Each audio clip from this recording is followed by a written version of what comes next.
నడిపించి ఆశీర్వదించండి, దీవించండి ప్రభా. ఏ శోధన ఆటంకం చేయగలిగి నిద్రాత్మ శక్తి ప్రభావం చూపించుకుంటాము. ప్రార్థనలు మీరితో మీరు నడిపించండి, ఆశీర్వదించండి. ఈ నామానికి మహిమను పొందండి, ఘనతను పొందండి. చిరారితో మీరితో నడిపించండి. నీ యొక్క వాక్కును ఆయన బయలుపరచమని, నీ పరిశుద్ధాత్మ శక్తిని మాకు తోడుగా వచ్చి నడిపించమని మా ప్రభుని మీ కుమారుడు యేసుక్రీస్తు వారి నామములో అడిగి వేడుకుంటున్నాము తండ్రి. ఆమేన్. ఆమేన్. దేవునికి స్తోత్రం. హల్లెలూయా, హల్లెలూయా, హల్లెలూయా, హల్లెలూయా. దేవునికి స్తోత్రం. హల్లెలూయా. ఈ రోజు ప్రభు సన్నిధిలో మాట్లాడడానికి దేవుడి మంచి అవకాశం ఇచ్చి ఉన్నారు. దేవుడి నామాన్ని మహిమార్త ప్రభావం కలుగుగా. ఈరోజు ధ్యానం 30వ కీర్తన 11-12 వర్షాలు చదువుతాం. 30వ కీర్తన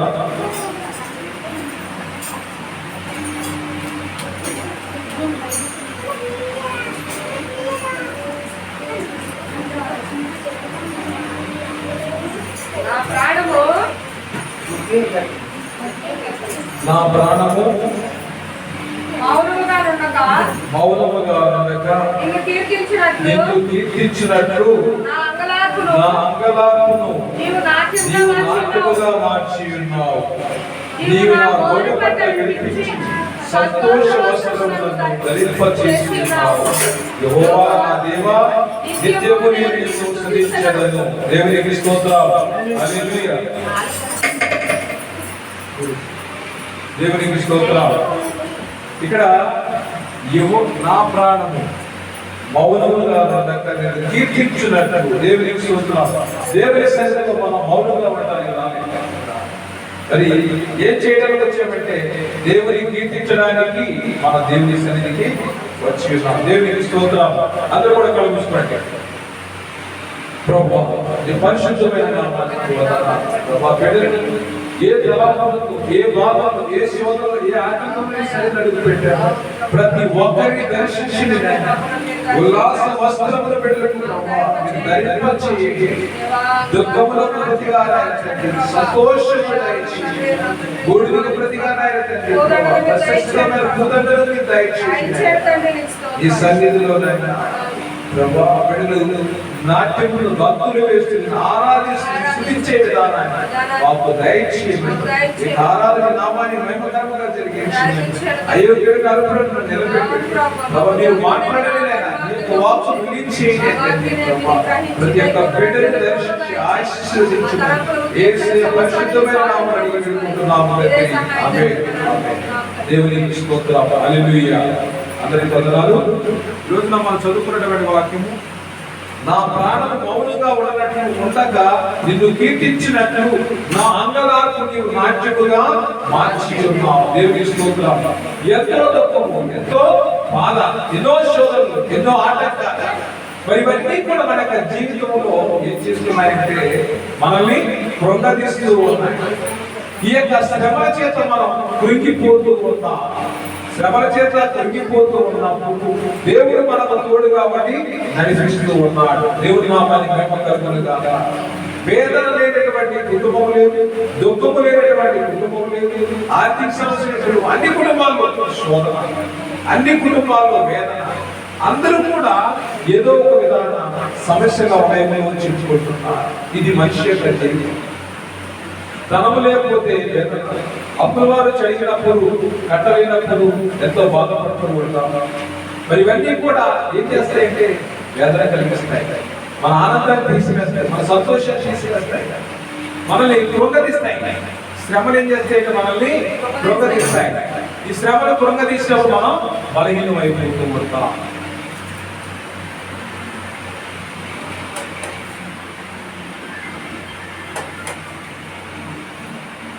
ఈ శ్రమల వల్ల మనము కృంగిపోతూ ఉంటాం.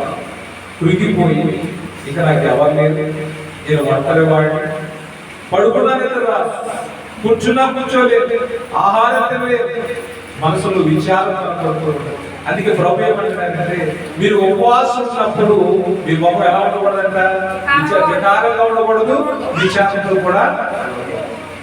అంటే our face should not speak that we are fasting. Our face should show that we are filled with blessings. We are filled with blessings. దేవుడు మరి రోజున నీ యొక్క అంగలార్పును నాట్యముగా మార్చి ఉన్నాడు. నీవు నా గోనె పట్ట విడిపించి సంతోష వస్త్రము నన్ను ధరింపచేసి ఉన్నావు. దేవా నిత్యమును నిన్ను స్తుతించును, నిత్యమును స్తుతించును. ఎందుకని? నా గోనె పట్ట విడిపించి. గోనె పట్ట ఎవరు ధరించుకుంటారు? ఉపవాసం చేసినప్పుడు రాజులు పాత నిబంధన కాలంలో ఒక దినాన్ని ఉపవాస దినాన్ని ప్రతిష్ఠించేవాడు. రాజ్యంలో ఉన్న వారందరూ కూడా గోనె పట్టు ధరించుకొని బూడిద పూసుకొని ఆ యొక్క దేవుని స్మరించేవాడు. అంటే వాళ్ళు గోనె పట్టు ధరించుకున్నారంటే, బూడిద రాసుకున్నారంటే ఉపవాసం ఉన్నారంటే ప్రత్యేకించుకున్నారు ఆ దినాన్ని. మరి ఈ రోజున దేవుడు సంఘాలలో శుక్రవారం చాలా సంఘాలు ఉపవాసం ప్రారంభించారు. కొంతమంది ఉపవాస ప్రార్థన అని చెప్పి సాయంత్రం జరిగించే వాళ్ళు ఉన్నారు, మధ్యాహ్నం జరిగించే వాళ్ళు ఉన్నారు, ఉదయం జరిగించే వాళ్ళు కూడా ఉన్నారు. సో ఏదో ఒక రీతిగా ప్రార్థన అయితే జరిగిస్తూ ఉన్నారు. కానీ ఇక్కడ ప్రార్థన మంది బూడిద మీద కూర్చునేవాడు, గోనె పట్టు కట్టుకునేవాడు. ఇది ఆ విధంగా ఆ రోజులు ఉపవాసం చేయాలంటే ఇలాంటి నిర్ణయాలు వాళ్ళు తీసుకునేవాడు. ఈ రోజున మరి దేవుడు మీ యొక్క అంగలార్పు చూడండి. దేవుడు కన్నీటిని ఎందుకు ఇచ్చాడంటే, చాలా మంది అనుకుంటారు కన్నీరు అనుకుని బాధపడిపోతూ ఉంటారు. కానీ మనకి దుఃఖం వచ్చినప్పుడు ఆ కన్నీరు ఏం చేస్తే ఆ బాధను తగ్గిస్తూ తీసివేస్తూ ఉంటుంది. నువ్వు ఒంటరి వాడు అనుకుంటావు, ఆ వేదన పడుతూ మనోవేదనతో ఎంతో కురిగిపోతూ ఒంటరిగా కన్నీరు కాల్చుతూ ఉంటావు. అది ఆ కన్నీరు కనపడకుండా చేయడానికి మళ్ళీ నీరు పంపు కట్టుకుంటే ఫ్రెష్గా ఉంటాం. అంటే కన్నీటికి నీరు సహాయం ఏం చేస్తుంది? నీ కన్నీరు కనపడకుండా చేస్తుంది. అంటే సముద్రంలో మురుగుతూ తేలుతూ నువ్వు ఏడిసినా ఎవరికి నీరు అర్థమైందా? స్విమ్మింగ్ వెళ్ళినప్పుడు ఆ వాటర్ ట్యాంక్ లో నువ్వు ఏడుస్తున్నావా, నువ్వు స్విమ్మింగ్ చేస్తున్నావా చెప్తారు కదా, నువ్వు బాధపడుతుంది ఎవరు కూడా చూడరు. అంటే సముద్రంలో ఏదో కూడా అంత ఈజీ కాదు. మరి రోజున మనం కొన్ని విషయాలు తెలుసుకోవాలి. ఎందుకంటే శ్రమలు వచ్చినప్పుడు ఆ కన్నీరు ఏం చేస్తుందంటే నీ యొక్క బాధను తొలగిస్తూ ఉంటుంది. ఈ రోజున నీ యొక్క అంగలార్పును నాట్యముగా చేసి నువ్వు ఎందుకు ఏడ్చావా? దేవుడి సన్నిధిలో ఏదో బాధ వచ్చింది, నువ్వు ఎలాంటి ప్రార్థన చేసావు? కన్నీటి ప్రార్థన చేసావా? కన్నీటి ప్రార్థన చేసావా? పాదాలకు ప్రార్థన చేసావా? దేవుడి పాదాలు పట్టుకుని ప్రార్థన చేసావా? మనుషుల దగ్గరికి సరెండర్ అయ్యావా? దేవుడు చూస్తూ ఉన్నాడు. ఎందుకంటే ఉపవాస దినాన్ని నువ్వు ప్రతిష్ఠించుకొని నీ యొక్క జీవితంలో నీ సమస్యల పరిష్కారం కోసం కొంత సమయాన్ని ప్రత్యేకించుకొని దేవుడికి మొరపెట్టుకున్నప్పుడు దేవుడు ఏం చేస్తూ ఉన్నాడు అంటే ఈ సమస్యలకు విడుదల దయచేస్తూ ఉన్నాడు. దేవునికి స్తోత్రం. హల్లెలూయా, హల్లెలూయా.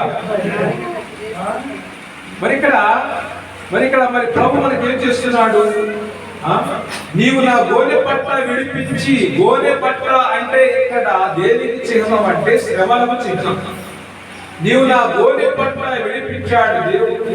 మురికి బట్టలతో తప్పిపోయిన కుమారుడు వస్తే ఆ వస్త్రాన్ని కూడా తీసివేసి కన్న తండ్రి ఏం చేశాడంటే స్నానం చేయించి ప్రశస్తమైనటువంటి వస్త్రాలు తొలగించి చేతికి ఉంగరం పెట్టి అంగహీనంగా వచ్చినటువంటి కొడుకుని అందమైనటువంటి సుందరమైనటువంటి కొడుకుగా గౌరవ మర్యాదలతో సత్కరించి ఉన్నాడు. దేవుని స్తోత్రం. ఈ రోజున దేవుని సన్నిధిలో నువ్వు ఎలాంటి వస్త్రములు ధరించుకొని వచ్చాడు? బాహ్యమైన వస్త్రాలు ఇక్కడ మాట్లాడి అంతరంగిక వస్త్రముల గురించి ప్రభు మాట్లాడుతున్నాడు. ఈ రోజున నీ వేదనను ఆయన కొట్టివేయడానికి తన సన్నిధిలో నిలబెట్టి ఉన్నాడు. నీవు నా గోనె పట్ట తీసివేశాడు.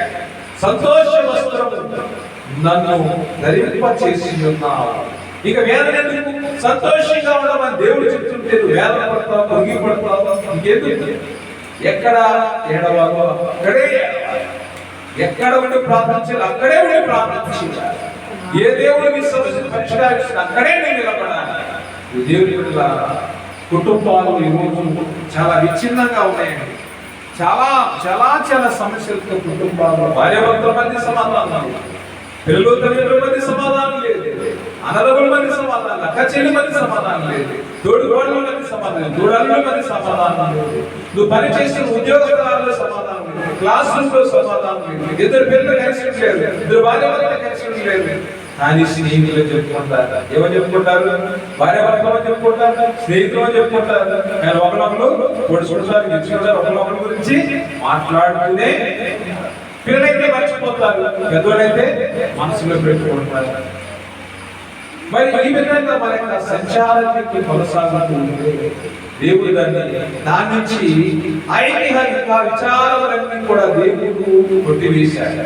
కొట్టివేసి సంతోష వస్త్రములను ధరింపచేసి ఉన్నాడు. దేవుడా, ఇక్కడ మనం ఇంకొక వచనాన్ని చూసినట్లయితే, దేవునికి స్తోత్రం, హల్లెలూయా. 29వ అధ్యాయంలో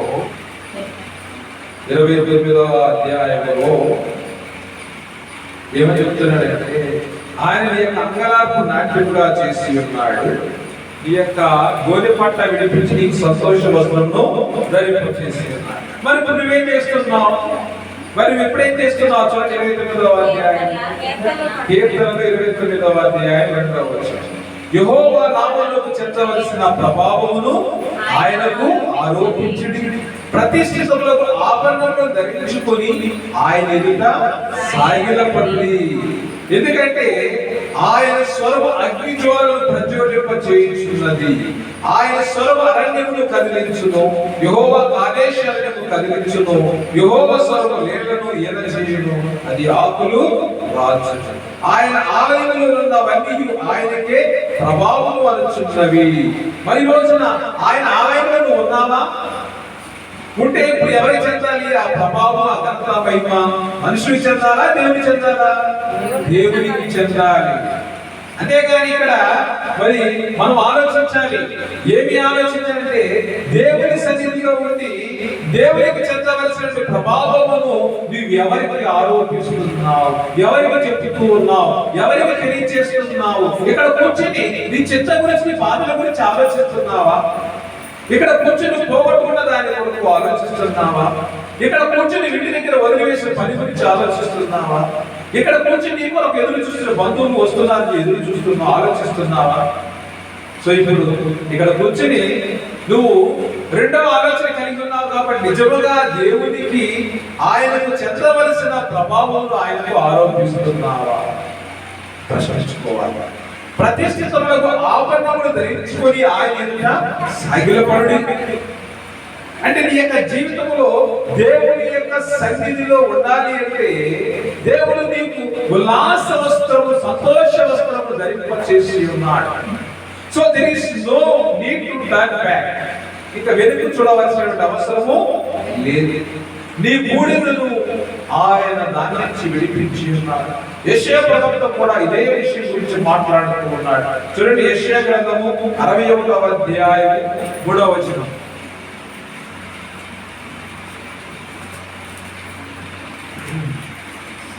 సియోనులో దుఃఖించు వారికి ఉల్లాస వస్త్రములు ధరింపచేయుటకును, బూడిదకు ప్రతిగా భూదండను, దుఃఖములకు ప్రతిగా ఆనంద తైలమును, భారభరితమైన ఆత్మకు ప్రతిగా స్తుతి వస్త్రమును, భారభరితమైన ఆత్మకు ప్రతిగా స్తుతి వస్త్రమును వారికిచ్చుటకు ఆయన నన్ను పంపి ఉన్నాడు. యెహోవా తను మహిమపరచుకున్నట్టు నీతి అని మస్తకి వృక్షములను, పుస్తకములని, యెహోవా నాటిన చెట్లని వారికి పేరు పెట్టబడును. దేవునికి స్తోత్రం, హల్లెలూయా, హల్లెలూయా. ఇక్కడ దేవుడు నీకేమి తెలియజేస్తున్నాడంటే, సియోనులో దుఃఖించు వారికి ఉల్లాస వస్త్రము ధరింపచేయుటకు బూడిదకు ప్రతిగా భూదండను అన్నాడు. బూడిదకు ప్రతిగా ఏమిస్తా అన్నాడు? భూదండ. నువ్వు బూడిద మూసుకున్నావేమో, నీకు భూదండ ఇవ్వడానికి ఆయన సిద్ధముగా ఉన్నావు. నువ్వు దుఃఖపడుతున్నావేమో, ఆయన ఏమన్నాడు? ఆనంద తైలము అన్నాడు. తైలము ఎందుకంటే నీ గుండెలో పిండి తరిగిపోదు, నీ గుండెలోని అయిపోదు. విధవరాలికి ఎంతటి ఆశీర్వాదము కలిగిందో అలాంటి ఆశీర్వాదము ఈ రోజున దేవుడు నీకు ఇస్తూ ఉన్నాడు. ఆయన ఏమన్నాడంటే ఇక్కడ ఆనంద తైలం అన్నాడు. అభిషేకించుమయ్యా నీ ఆనంద తైలముతో, ఆనందించదను నీ సన్నిధానములో, ఆనందించదను నీ సన్నిధానములో. హల్లెలూయా.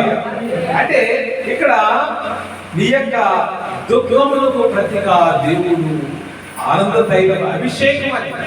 ఆనంద తైలం అన్నాడంటే తైలం దేనికి ఉపయోగిస్తామంటే అభిషేకానికి ఉపయోగిస్తాడు. సో ఇప్పుడు ఆ తైలం ఆనందమైనటువంటి తైలంతో దేవుడు నిన్ను అభిషేకించి ఉన్నాడు. ఇక్కడ నీ బూడిద అంటే నువ్వు ప్రతిష్ఠించుకున్నటువంటి ఆ యొక్క నిర్ణయానికి దేవుడు, ఆ యొక్క కార్యానికి దేవుడు ఏమి ఇచ్చాడు? నీ సమస్యలు దేవుడు ఏమి ఇచ్చాడంటే ఇక్కడ ఉదంతనిచ్చి ఉన్నాడు. పారపరితమైన ఆత్మకు ప్రతిగా స్తుతి వస్త్రమును ఆయన ఇచ్చి ఉన్నాడు. స్తుతి వస్త్రం దేవుని మనం ఉదయం లేచినట్టే ప్రార్థన చేస్తాం. ఎంతమంది స్తుతి చేస్తారు? స్తుతి వస్త్రము ధరించుకోవాలి. నీతి వస్త్రం ధరించుకోమన్నాడు, ఉల్లాస వస్త్రం అన్నాడు. స్తుతి వస్త్రం గురించి రోజున దేవుడు మాట్లాడుతూ ఉన్నాడు. స్తుతి వస్త్రము ధరించుకొని దేవుని మనం స్తుతించాలి, దేవుని స్తుతించాలి. ఎందుకంటే ఆయనకు చెందవలసినటువంటి ప్రభావము ఆయనకు ఆరోపించిన వాక్యం సెలవిస్తుంది. కాబట్టి ఆయనకు చెందవలసినటువంటి ప్రభావం ఆయనకు ఆరోపించాలని మనం స్తుతి వస్త్రాలు ధరించుకోవాలి. దేవుడు వారికి పూదండ బూడిద ప్రతిగా, పూదండ దుఃఖముల ప్రతిగా, ఆనంద తైలము పాలపరితమైన ఆత్మ ప్రతిగా స్తుతి వస్త్రములు వారికి ఇచ్చినకు ఆయన నన్ను పంపి ఉన్నాడు. ఈరోజు దేవుని సేవలను ఎందుకు పంపించాడంటే తన ప్రజలను విడిపించడానికి దేవుడు పంపి ఉన్నాడు. దేవునికి స్తోత్రం. హల్లెలూయా, హల్లెలూయా. నా అంగలార్పును నాట్యముగా చేయడానికి దేవుడి రోజున దేవుని యొక్క సేవకుల ద్వారా వాక్యాన్ని రిలీజ్ చేస్తూ ఉన్నాడు. ప్రియ సహోదరి సహోదరులారా, మరి రోజున మరి మనం చూస్తూ ఉన్నాం, నీ దేవుడే నా దేవుడు, నీ జనమే నా జనము అని. ఏ స్థితిలో అంది? నిస్సహాయ స్థితిలో. నిస్సహాయ స్థితిలో అమ్మా నీ తోడుకోడు వెళ్ళిపోయింది, నువ్వు కూడా వెళ్ళిపోమా అని చెప్తే వీళ్ళు పెళ్లి చేసుకోమంటే లేదు, కుదరదు, నేను నీతోనే ఉంటా అంటే ఈ రోజుల్లో అత్తకు లోబడేటువంటి కోడలు ఉన్నారా అంటే ఆలోచించి చెప్పచ్చు. అత్తకు లోబడేటువంటి కోడలు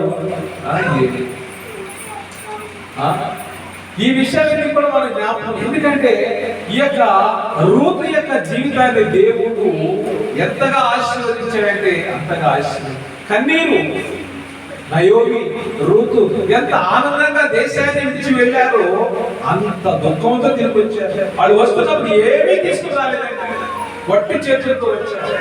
వట్టి చేతులతో వచ్చారు. తినడానికి ఆహారం కూడా లేదు. అనేక మందికి ఆహారం పెట్టినటువంటి వారు ఇప్పుడు వట్టి చేతులతో వచ్చి బాధపడుతుంటే నన్ను నయోమి అన్నది, మారా అన్నది. ఏమన్నది? మారా అని పిలవడిన. మారా అంటే చేతు అంటే దుఃఖము, బాధలు, శోధనలు. సో ఇక నా జీవితం అంతా కూడా దుఃఖమయంగా మారిపోయింది. కాబట్టి నన్ను నయోమి అని పిలవద్దయ్యా, నన్ను మారా అని పిలవడం. కోడలు అమ్మా నువ్వు వెళ్ళి పెళ్లి చేసుకోమండి. ఒక కోడలు వెళ్ళిపోయింది. ఒక కోడలు ఏం చేసింది తెలుసా? వచ్చి ముద్దు పెట్టుకుంటుందంట. ముద్దు పెట్టుకుని వెళ్ళిపోయింది. రెండో కోడలు అత్తను హత్తుకుంది. దేవునికి స్తోత్రం. అత్తను హత్తుకున్నటువంటి కోడలు ఎవరంటే రూతు. దేవునికి స్తోత్రం. ఈ రోజున నువ్వు ఆ బైబిల్ ముద్దు పెట్టుకునేవాడిగా ఉన్నావా? దేవుని హత్తుకునేవాడిగా ఉన్నావా? హత్తుకుంటే దేవుడు ఆకర్షిస్తాడు. దేవునికి స్తోత్రం. హల్లెలూయా, హల్లెలూయా. దేవుని హత్తుకోవాలి. అందుకే భారతదేశంలో మనం ఏం చేస్తామంటే నన్ను ముట్టుకోవద్దని నమస్తే అంటాం. ఏమంటాం? నన్ను ముట్టుకోవద్దని నమస్తే అంటాం. అదే మరి ఆ అమెరికన్ అయితే వచ్చేసి వాడు ముద్దు పెట్టుకుంటాడు, లేకపోతే హక్ చేసుకుంటాడు, హత్తుకుంటాడు, ప్రేమగా హత్తుకుంటాడు. నీ పిల్లల్ని నువ్వు హత్తుకున్నప్పుడు వారి యొక్క ఆనందం డబల్ అవుతూ ఉంది. ఎందుకంటే కన్న తండ్రి తన పిల్లల్ని హక్ చేసుకున్నప్పుడు, హత్తుకున్నప్పుడు పిల్లల్లో ఆనందం పొంగి పొర్లుతూ ఉంది. అందుకే పిల్లలు వాళ్ళని మనం శిక్షించే కంటే కూడా వాళ్ళకి ప్రేమగా హత్తుకుని మాట్లాడితే వాళ్ళ యొక్క జీవితాలు సరిచేయబడతాయి. మరి దేవుడి యోచన, ఎందుకంటే ఆ యొక్క రూతు అతను హత్తుకుంది కాబట్టి యోచన నయోమి పేరు కంటే కూడా రూతు పేరు మీద ఒక గ్రంథము రాయబడింది. దేవునికి స్తోత్రం. మరి యోచన దేవుడిని నువ్వు హత్తుకుంటే, ఎందుకంటే చాలా నిస్సహాయ స్థితిలో వచ్చినది. ఏమీ లేదండి, రూతు దగ్గర ఏమీ లేదు, నయోమి దగ్గర ఏమీ లేదు. వట్టి చేతులతో వచ్చారు. వట్టి చేతులతో వచ్చిన వారు పరిగెత్తుకోవడానికి బోయాలోకి వెళ్ళింది. అమ్మా మన బంధువే, ఆయన పొలం ఉంది, అక్కడ వెళ్ళి పరిగెరికిరామంటే వరి కనుక గోధుమలు కూడా ఆహారం తినడానికి కూడా ఆహారం లేదు. అలాంటి దిక్కుతో స్థితిలో దేవుడు నయోమికి రూతుకు దేవుడు అండగా నిలిచాడు. ఈరోజు రూతు యొక్క క్రమం ద్వారా మెస్సయ్య భూమి మీదకి వచ్చాడు. దేవుని స్తోత్రం. మెస్సయ్య రావడంలో రూతు కూడా ప్రాముఖ్యమైన పాత్ర పోషించింది. ఈ రూతు ఎవరంటే మోయాబీయురాలు. రూతు ఎవరు? మోయాబీయురాలు. ఈ యొక్క రూతు బోయాజులకి ఎవరు పుట్టారు? యెషాయి పుట్టాడు. యెషాయికి ఎవరు పుట్టారు? దావీదు పుట్టాడు. దావీదుకి మెస్సయ్య పుట్టాడు. దేవునికి స్తోత్రం. ఇది వారి వంశ క్రమము. మరి రోజున దేవుని హత్తుకుంటావా, ముద్దు పెట్టుకుంటావా? హత్తుకుంటావా, ముద్దు పెట్టుకుంటావా? యోధా యేసు ప్రభువాన్ని ముద్దు పెట్టుకున్నాడు. యేసు ప్రభువాన్ని పట్టించాడు. అంటే మోసగాడు. యోధా మోసగాడు. మరి క్రైస్తవుడిగా నువ్వు దేవుని హత్తుకుంటావా, ముద్దు పెట్టుకుంటావా? లేకపోతే సెల్యూట్ చేస్తావా, నమస్తే అంటావా? నన్ను ముట్టుకోవద్దు నమస్తే అంటావా? దేవుని హత్తుకోండి, హృదయంలో ఆకర్షించండి. ఎందుకంటే బూడిదకు ప్రతిగా పూదండ. నీకు పూదండ కావాలి అంటే ఆయన ఆయనే హత్తుకోవాలి. నా ప్రియ సహోదరి సహోదరులారా, దేవుని యొక్క సన్నిధిలో ఇంటి దగ్గర కూర్చుని ఎక్కడెక్కడో మనం ప్రాధాన్యపడుతుంది, ఎక్కడెక్కడో మన కన్నుని కాలుస్తూ ఉంటాం. అందరూ మోసం చేసేవాడు, నమ్మించి మోసం చేసేవాడు. మనుషులు ఎదుట మనుషులు నమ్మకూడదు కంటే యెహోవాను నమ్మకూడదా? మనుషులను ఆశ్రయించడం కంటే యెహోవాను ఆశ్రయించదా లేదని వాక్యం. ఈ రోజున మనం ఎక్కడ ఉంటే ఆనందం కలుగుతుందో ఆ ఆనందాన్ని మనం పొందుకోవాలి. దేవునికి స్తోత్రం. హల్లెలూయా, హల్లెలూయా. దేవునిలారా యూదుల్ని మరి అహష్వేరోషు టైంలో చంపేసి వెళ్తే మొర్దెకై ఎస్తేరుని పెంచుతూ ఉన్నాడు. మరి ఆ యొక్క ఎస్తేరు యొక్క బాగోగులన్నీ కూడా చూస్తూ ఉన్నాడు. ఒక వయసు వచ్చినప్పుడు యవన ప్రాయమైనటువంటి స్త్రీల్ని రాజసరికి పంపించాల్సినప్పుడు ఎస్తేరు కూడా పంపించాడు. అమ్మా నువ్వు వెళ్తానికి అవకాశం అసలు నువ్వు ఈ రోజు వెళ్ళమ్మా అన్నాడు. వెళ్ళి అదే విధంగా వెళితే ఎస్తేరు హృదయం ఆ ముఖాన్ని చూసి రాజుగారి హృదయం కలిగిపోయింది. దేవుని స్తోత్రం. హల్లెలూయా. ఆమెను చూస్తే వారందరి హృదయాలు కలిగిపోయాయి ఎస్తేరు. మరి ఈ రోజున మనం ఇక్కడ కొన్ని విషయాలు గమనించాలి. ఎస్తేరు జీవితం రాజు సన్నిధిలో ఉన్నప్పుడు ఏ విధంగా ఉంది, మరి ఇంతకుముందు ఏమీ లేదు. మొర్దెకై కాపలా కాస్తున్నాడు గుమ్మం దగ్గర. మరి దేవుడు మొర్దెకైని ఎంతగా హెచ్చించాడంటే అంతగా హెచ్చించాడు. దేవుడు ఒకసారి ఎస్తేరు గ్రంథాన్ని కూడా చూద్దాం. ఎస్తేరు గ్రంథం 4వ అధ్యాయం చూద్దాం. ఎవరన్నా 4వ అధ్యాయము. దేవునికి స్తోత్రం. ఎస్తేరు 4వ అధ్యాయము 1 నుంచి 3 వచనాలు చదువుకుంటాం. ఎందుకంటే హామానును అహష్వేరోషు రాజు ఎంతగానో హింసించాడు. అందరూ కూడా ఆయనకి నమస్కారం చేస్తూ ఉండేవాడు, మోకాళ్ళని నమస్కారం చేస్తూ ఉండేవాడు హామానికి. అయితే ఈ మొద్దుకై వంగడు, నమస్కరింపడు.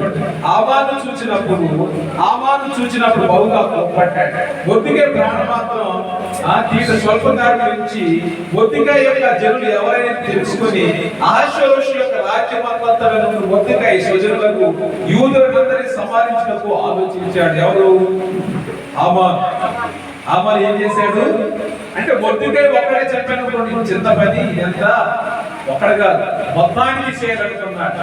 ఆయన స్వజనుల్ని వంశవాళ్ళందరినీ కూడా తీసేయాలనుకుని ప్లాన్ చేస్తూ ఉంటే ఒక రోజు యొక్క రాజుగారి అహష్వేరోషు యొక్క ప్రాణాన్ని తీయాలని వాళ్ళు ప్లాన్ చేసుకున్నప్పుడు ఆ విషయం తెలుసుకున్న వాడి మొద్దుకై దాన్ని రాజుగారికి తెలియజేశాడు.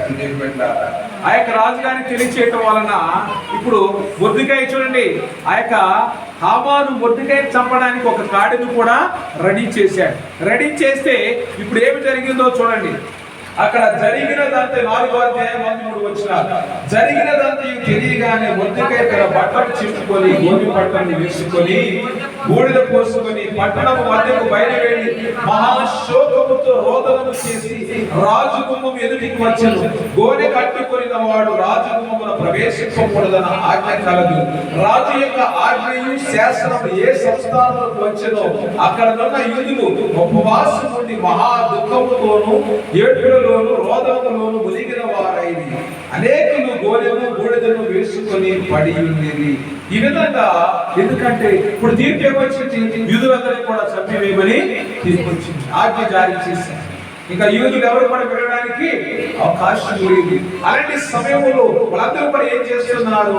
రాజు యొక్క ఆజ్ఞయు శాసనం ఏ సంస్థానంలోకి వచ్చెనో అక్కడ యూదులు ఉపవాసం ఉండి మహా దుఃఖములోను ఏడుపులలోను రోదనములోను మునిగిన వారైరి.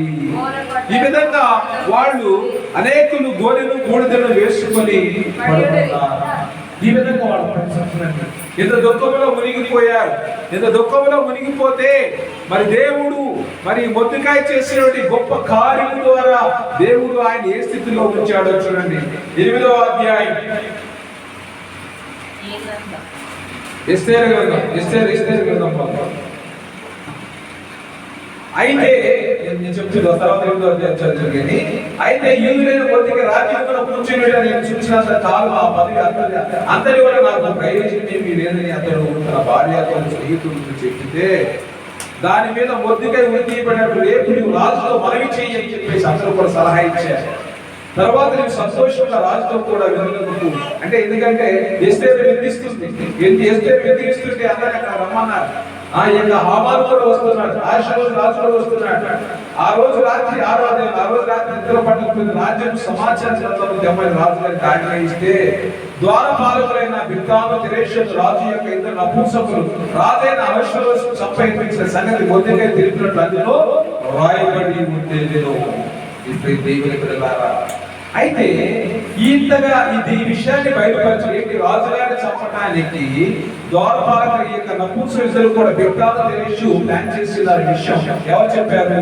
మొద్దుకై చెప్పారు. అయితే మొద్దుకై చెప్పి రాజుగారికి తెలిసినప్పుడు అయితే మొద్దుకైకి ఏమన్నా సన్మానం గారు ఏమన్నా బహుమానం గారు ఇచ్చారంటే ఏమీ జరగలేదంటే అప్పుడు హామాను పిలిచి మరి రాజుగారి మరి రాజసేవ ఏడువాడ మరి రాజులు గణపంచ ఉపేక్షించి వానికి ఏమి ఇచ్చేవాళ్ళు అడిగితే హామాను అన్నాడు, నన్ను కాక ఇంకెవరు చేస్తాడు అనుకుని ఓవర్ కాన్ఫిడెన్స్ ఏం చేశాడంటే నన్ను కాక మరి ఎవరిని రాజు గణపంచుని అపేక్షించని తనతో రాజు గణపంచుని అపేక్షించు వారికి చేయగలిగినది ఏమనగా 2వ జాగ్రత్త, రాజుగారిని గణపరిచిన వారికి చేయవలసింది ఏమనగా నేను 6వ అధ్యాయం చదువుతున్నాను 7వ వచనం. రాజు గణపరిచిన అపేక్షించు వారికి చేయగలిగినది ఏమనగా రాజు ధరించుకుని రాజ్య వస్త్రములను రాజు యొక్క గుర్రమును రాజు తన తల మీద ఉంచుకుని రాజ్య కిరీటమును ఒకడు తీసుకుని రాగా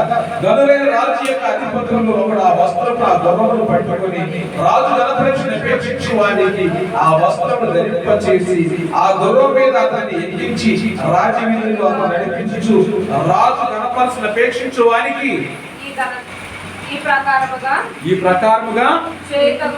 చేయుతగునని అతని ముందర చాటింపవలెను అన్నాడు. దేవుని బిడ్డలారా, అందుకు రాజు నువ్వు చెప్పిన ప్రకారమే శీఘ్రముగా ఆ వస్త్రములను ఆ గుర్రములు తీసుకొని రాజు గుమ్మమున కూర్చుని ఉన్న యూదులైన మొర్దెకైకి లాభులని చేయము. దేవునికి స్తోత్రం. ఇప్పుడు చూసారా ఏం జరిగిందో? అంటే చంపేయాలనుకున్నాడు మొర్దెకైని, ఒకడుగా వంశాన్ని లేకుండా చేయాలనుకున్నాడు హామాను. అయితే రాజు యొక్క జీవితాన్ని మొర్దెకై కాపాడాడు. దేవుని స్తోత్రం. రాజును దేవుడు ఏ విధంగా మార్చాడంటే మొర్దెకై ద్వారా దేవుడు రాజును మార్చాడు. తర్వాత మనం చూసినట్లయితే ఆ యొక్క మరి చట్టం అంతా కూడా కొట్టివేసి ఉన్నారు. మళ్ళీ రెండవ చట్టాన్ని జారీ చేస్తూ ఉన్నారు. చూడండి అక్కడ 8వ అధ్యాయం 15వ వచనం చూడండి. ఇంతకుముందు ఏ వస్త్రాలు నడుచుకున్నాడు మొర్దెకై?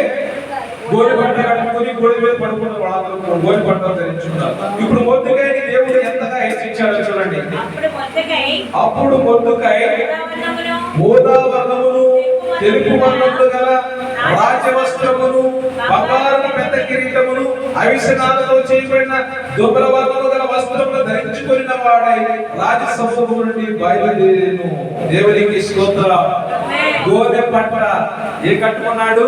గోనె పట్ట కట్టుకున్న వారికి దేవుడి రోజున ఏ వస్త్రాన్ని ఇచ్చాడండి? రాజ్య వస్త్రాన్ని ఇచ్చాడు. మన మూల వాక్యంలోకి వెళితే యెషయా గ్రంథంలో ఏమి ఇచ్చాడు చూడండి. మీ బూడిదకు ప్రతిగా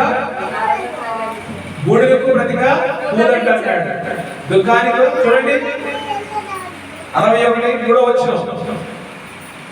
ఇక్కడ 61 కూడా వచ్చిన సియోనులో దుఃఖించు వారికి ఉల్లాస వస్త్రము ధరింపజేయుటకును బూడిదకు ప్రతిగా పూదండను, దుఃఖములకు ప్రతిగా ఆనంద తైలమును, భారభరితమైన ఆత్మకు ప్రతిగా స్తుతి వస్త్రమును వారికి ఇచ్చుటకు ఆయన పంపి ఉన్నాడు. దుఃఖానికి ఏమి ఇచ్చాడండి? దుఃఖానికి ఏ వస్త్రాన్ని ఇచ్చాడు? ఆనంద వస్త్రాన్ని ఇచ్చాడు. దేవునికి స్తోత్రం. ఆనంద తైలాన్ని ఇచ్చాడు. ఇక్కడ గోనె పట్ట ధరించుకున్నటువంటి మొర్దెకైకి మరి ఇక్కడ దేవుడు ఎంతగా ఓదావర్ణము తెలుపు వల్ల రాజ్య వస్త్రము ధరింపచేసి ఉన్నాడు. దేవునికి స్తోత్రం. అయితే ఇప్పుడు చట్టాన్ని కూడా దేవుడు మార్చేశాడు. చట్టాన్ని కూడా ఆవాహన చేసిన చట్టాన్ని కూడా తన ప్రజలను ఎప్పుడైతే శిక్షించమని ఆ యొక్క చట్టము ఎవరు లేకుండా చేయాలనుకున్నాడు, అవన్నీ కూడా దేవుడు చట్టాన్ని మార్చేసి వీరి కొరకు నూతన చట్టాన్ని దేవుడు తయారు చేసి ఉన్నాడు. సో ఈ రోజున అందు నిమిత్తం శూషాను పట్టణము ఆనందించి సంతోషం పొందింది. మరియు యూదులకు క్షేమమును ఆనందమును సంతృష్టి ఘనతయు కలిగింది. రాజు చేసిన తీర్మానములు అతని చట్టంలో వచ్చిన ప్రతి సంస్థానములను ప్రతి పట్టణమును యూదులకు ఆనందమును సంతోషం కలిగింది. అది శుభదినం అని గుర్తు చేసుకుంది. మరియు దేశ జనులలో యూదుల ఎడల భయం కలిగింది కనుక అనేకులు యూదుల మతము అవలంబించింది. దేవునికి స్తోత్రం. అంటే ఎవరినైతే లేకుండా చేద్దామనుకున్నాడో వాళ్ళందరూ వాళ్ళ పేరు వింటేనే దేశం భయపడిపోయింది. దేవుని స్తోత్రం. హల్లెలూయా హల్లెలూయా. 9వ అధ్యాయం కూడా చూడండి 22వ వచనం. 9:22 ఎస్తేరు గ్రంథం.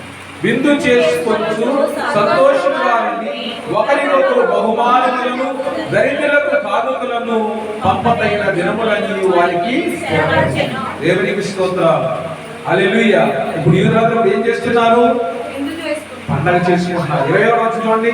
యూదులు తమ పగవారి చేత బాధపడక నెమ్మది పొందిన దినములని వారి దుఃఖము పోయి సంతోషం వచ్చిన నెల అని వారు మూలుగడ మాన్న శుభదినమని ప్రతి సంవత్సరము ఆధారణ లేక 14వ దినమున 15వ దినమున వారు ఆచరించుకుంటూ విందు చేసుకుంటున్నారు.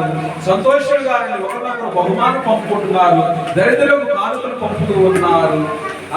వారందరూ కూడా ఆ రీతిగా స్థిరపడి దేవుణ్ణి స్తుతిస్తూ ఉన్నారు. దేవునికి స్తోత్రం.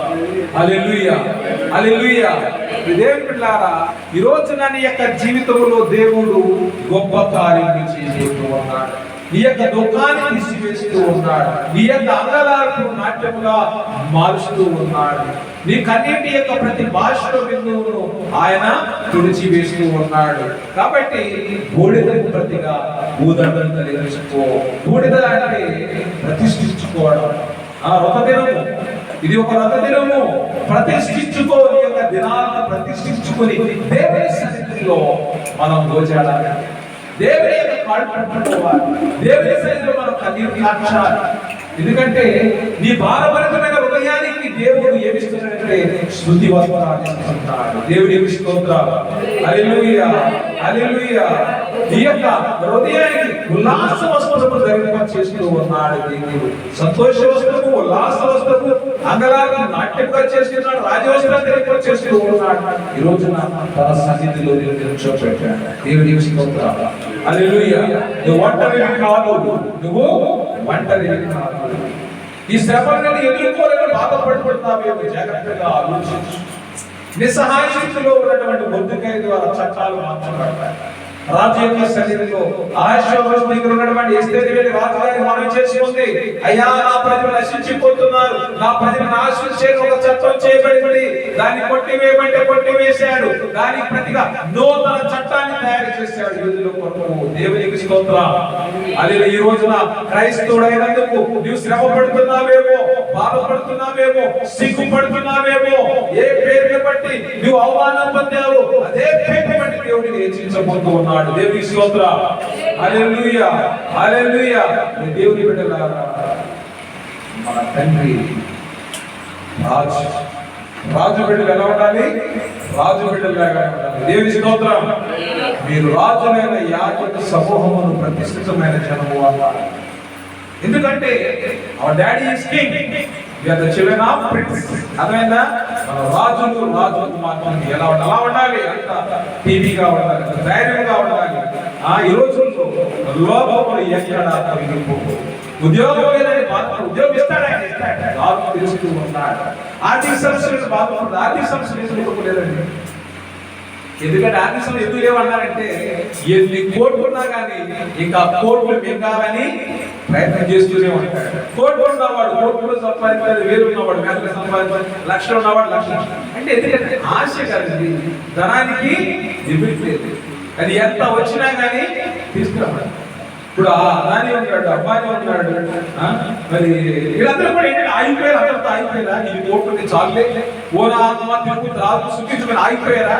ఇంకా డెవలప్ చేసి ఇంకా సంపాదిస్తున్నారు. సో లెట్స్ నాట్ థింక్ ఇది లో, మనల్ని మనం డిగ్రేడ్ చేసుకోకూడదు. చేతకాని వాడిని ఎప్పుడు కూడా అనుకోకూడదు. రోజున ప్రతి శృతి వస్త్రం, ఆనంద వస్త్రం, ఉల్లాస వస్త్రం, అంగలార్పును నాట్యముగా చేయడానికి దేవుడు సిద్ధంగా ఉన్నాడు. మరి నువ్వు సిద్ధంగా ఉన్నావా? నువ్వు సిద్ధంగా ఉన్నావా?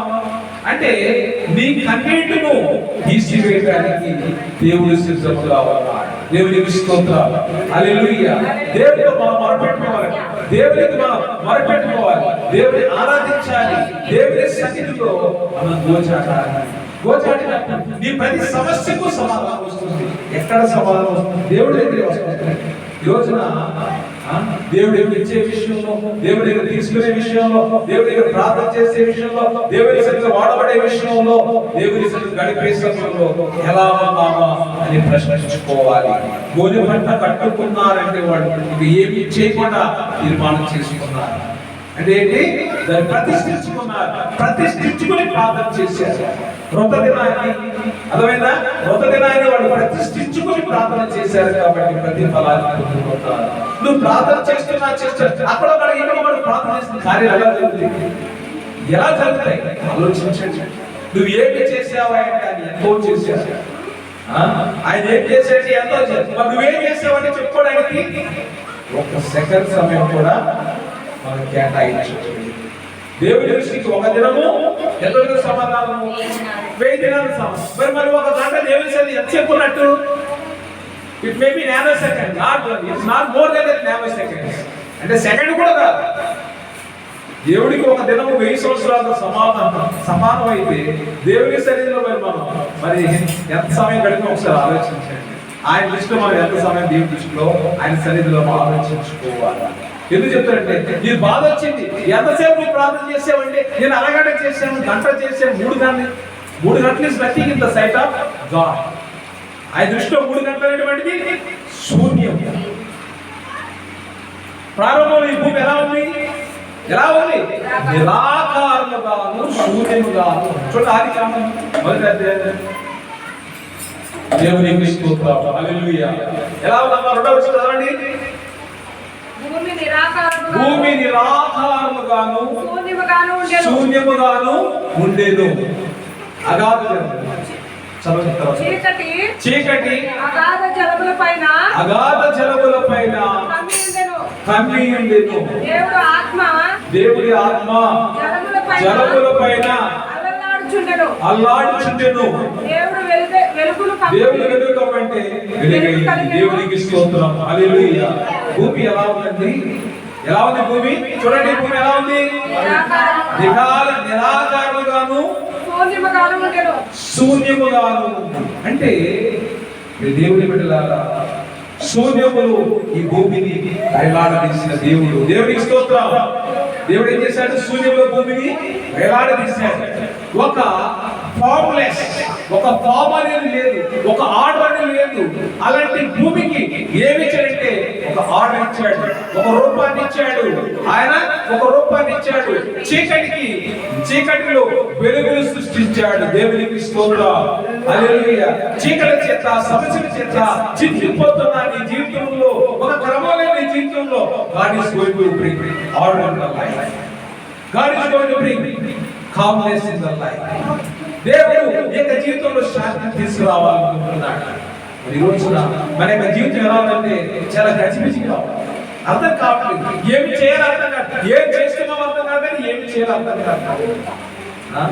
అసలు ఇంకా ఒక నిస్సహాయ స్థితిలో, అచేతన స్థితిలో ఉన్నాం. కాబట్టి నా ప్రియ సహోదరి సహోదరులారా, దేవుడు నిరాకారముగా శూన్యముగా ఉన్న భూమికి ఎల్లలు నియమించినటువంటి దేవుడు ఈ రోజున నీ జీవితంలో గొప్ప కార్యాలు చేస్తున్నాడు. Give your time. I will give the blessings. Subhash Chandrabose ఏమన్నాడంటే, నాకు మీ బ్లడ్ ఏమని నేను స్వాతంత్రం ఇస్తాను. Give me your blood, I will give freedom. Subhash Chandra Bose భారతీయులు అదే మాట అన్నారు. ఈ రోజున దేవుడు కూడా అదే అడిగాడు, మీ సమయం నాకు ఇవ్వండి, స్వస్థతలు ఇస్తాను, ఆశీర్వాదాలు ఇస్తాను, నీ యొక్క ప్రత్యేక అవసరాన్ని నేను తీరుస్తాను. Give the time to God. Give the best time, the precious time. విలువైనటువంటి సమయాన్ని దేవుడికి ఇవ్వాలి. కానీ బ్యాలెన్స్ టైం కావాల్సిన నీ బ్యాలెన్స్ షీట్ అయిన వద్దు, నీ బ్యాలెన్స్ అయిన వద్దు, ప్రశస్తమైనటువంటి valuable time spend in the presence of God. ఏ టైం అయితే దేవుడికి ఇవ్వాలనుకుంటున్నావో ఆ టైం నువ్వు సాక్రిఫైస్ చేసి రావాలి. దేవునికి స్తోత్రం. మిగిలిపోయింది, కొల్లిపోయింది, చేతకాని ఏది అన్నాడు? శ్రేష్టమైనది. దేవునికి స్తోత్రం. కొడుకునంటే కొడుకుని ఇవ్వడానికి వెలుగు తీయనటువంటి అబ్రహాము యొక్క బలిని స్వీకరించాడు దేవుడు. కయ్యను బలిని ఎందుకు స్వీకరించలేదు అంటే లోపం. ఆబేలు బలిని ఎందుకు స్వీకరించాడు? ఆబేలు బలి ఆఫరింగ్ ఇస్ యాక్సెప్టెడ్. సో నీవు నేను కూడా అర్పించేది అలా సువాసన కలిగినటువంటి ప్రీతికరమైనటువంటి దేవునికి ఇష్టమైనటువంటి ఆ సమయాన్ని మనం దేవునికి ఇవ్వాలి. సో దేవుని సన్నిధిలో మన బాధలు, మన సమస్యలు, మన యొక్క ప్రత్యేక ఇబ్బందిని సమస్యలు దేవుని సన్నిధిలో సర్వస్థానికి, సర్వ సమస్యలకు సమాధానం ఇవ్వడానికి సర్వశక్తులైన దేవుడు ఎదురు చూస్తూ ఉన్నాడు. ప్రార్థన చేసుకోండి. ప్రభు యొక్క రక్తాల్లో పాల్పంచుకోవడానికి మీరందరూ కూడా సిద్ధపడండి. దేవుడి మాటను దీవించి మన యొక్క అంగాలకు నాట్యంగా చేసి మన దుఃఖాన్ని ప్రతిగా మరి రక్షణ వస్త్రమును దేవుడు దయచేసి మన యొక్క ఉల్లాస వస్త్రము దయచేసి కాపాడగా. ఆమేన్.